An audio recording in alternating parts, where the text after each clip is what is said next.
चलिए आज एक कहानी सुनते हैं। एक बहुत ही सिंपल सी लेकिन गहरी कहानी। ये कहानी है एक महात्मा की और एक लकड़हारे की, जो हमें सिखाती है कि भाई असली दौलत होती क्या है। कहानी की शुरुआत ही आप समझिए एक बहुत गहरी बात से होती है। ये हमें याद दिलाती है कि कमियां बाहर ढूंढने से अच्छा है कि हम अपने अंदर झांक कर देखें। और यही अपने अंदर झांकने का सफर हमारी इस कहानी का असली मतलब है। तो कहानी में दो मेन कैरेक्टर्स हैं। एक है महात्मा जो जंगल में एकदम गहरी तपस्या में डूबे हुए हैं, और दूसरे हैं एक बिल्कुल आम से लकड़हारे जिनका रोज का काम उसी जंगल से जुड़ा हुआ है। उसकी जिंदगी ना एकदम सीधी साधी थी। उसका एक फिक्स्ड रूटीन था। हर दिन जंगल में आना, लकड़ियां काटना, उन्हें बाजार में बेचना और बस अपना घर चलाना। उसने कभी इससे आगे कुछ सोचा ही नहीं। और फिर एक दिन महात्मा, जो अब तक चुपचाप सब देखते थे, उन्होंने अपना मौन तोड़ा और लकड़हारे से बस एक छोटा सा सवाल पूछा। एक ऐसा सवाल जिसने उस लकड़हारे की पूरी जिंदगी को बदल के रख दिया। और बस यही एक सवाल था जिसने सब कुछ बदल दिया। यहीं से उस लकड़हारे का एक ऐसा सफर शुरू होता है जहां महात्मा उसे बाहरी खजाने का रास्ता दिखाते हैं। एक ऐसा रास्ता जिसकी उसने कभी कल्पना भी नहीं की थी। तो महात्मा जी ने उसे गाइड करना शुरू किया। उन्होंने कहा, थोड़ा और आगे जाओ। तो पहले से क्या मिला? चंदन का जंगल। फिर वो थोड़ा और आगे गया तो चांदी की खान मिली।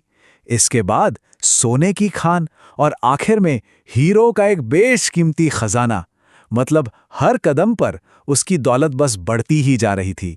अब यहां पर एक बहुत ही मजेदार पैटर्न देखने को मिलता है।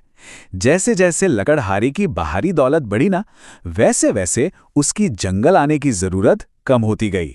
सोचिए, जो इंसान पहले रोज जंगल आता था, वो अब 2-3 साल में एक बार आने लगा। उसे लगने लगा था कि उसके पास अब काफी दौलत है। तो कई साल गुजर गए। वो लकड़हारा अब अपने शहर का सबसे अमीर आदमी बन चुका था। सब कुछ था उसके पास। लेकिन कहानी अभी खत्म नहीं हुई थी। महात्मा जी का एक आखिरी और सबसे जरूरी सवाल वो अभी बाकी था। महात्मा जी ने उससे पता है क्या पूछा? वही सवाल, बिल्कुल वही सवाल जो उन्होंने सालों पहले पूछा था। लेकिन इस बार टोन अलग था, माहौल अलग था, और उसका असर भी बिल्कुल अलग होने वाला था। इस बार सवाल के साथ महात्मा जी ने एक शब्द और जोड़ा, मूर्ख। बस ये एक शब्द, और लकड़हारे का सारा घमंड, सारी अकड़ एक झटके में जैसे चूर चूर हो गई। उसे बहुत ज्यादा बेइज्जती महसूस हुई। अब वो लकड़हारा तो गुस्से से तिलमिला उठा।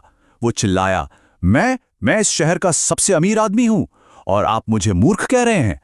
अरे बताइए तो सही, हीरो से ज्यादा कीमती और क्या हो सकता है भला? उसका सारा वजूद, उसका सारा ईगो अब उसकी दौलत से जुड़ चुका था।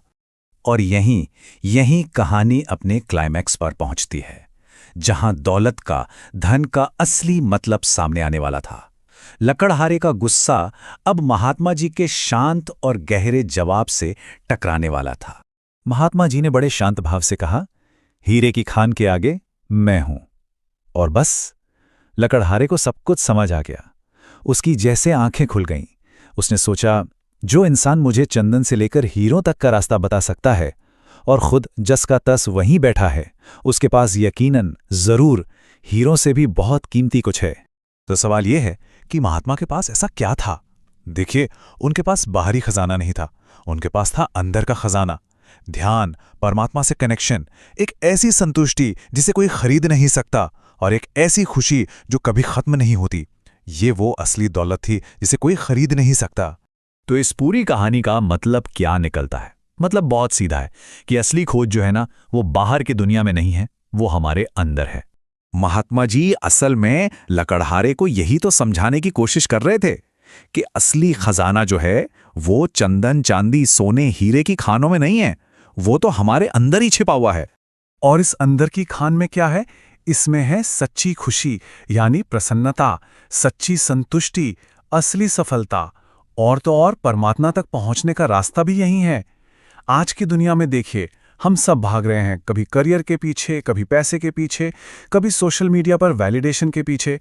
असल में हम इन चीजों को ही तो खोज रहे हैं, बस गलत जगह पर। तो आखिर में ये कहानी हम सब के लिए एक सवाल छोड़ जाती है। हम सब अपनी अपनी जिंदगी में कुछ ना कुछ तो ढूंढ ही रहे हैं। सवाल बस इतना सा है कि हमारी खोज क्या है? क्या हम भी उस लकड़हारे की तरह बाहरी खजानों के पीछे भाग रहे हैं, या हमने अपने अंदर की उस असली खान को खोजना शुरू कर दिया है?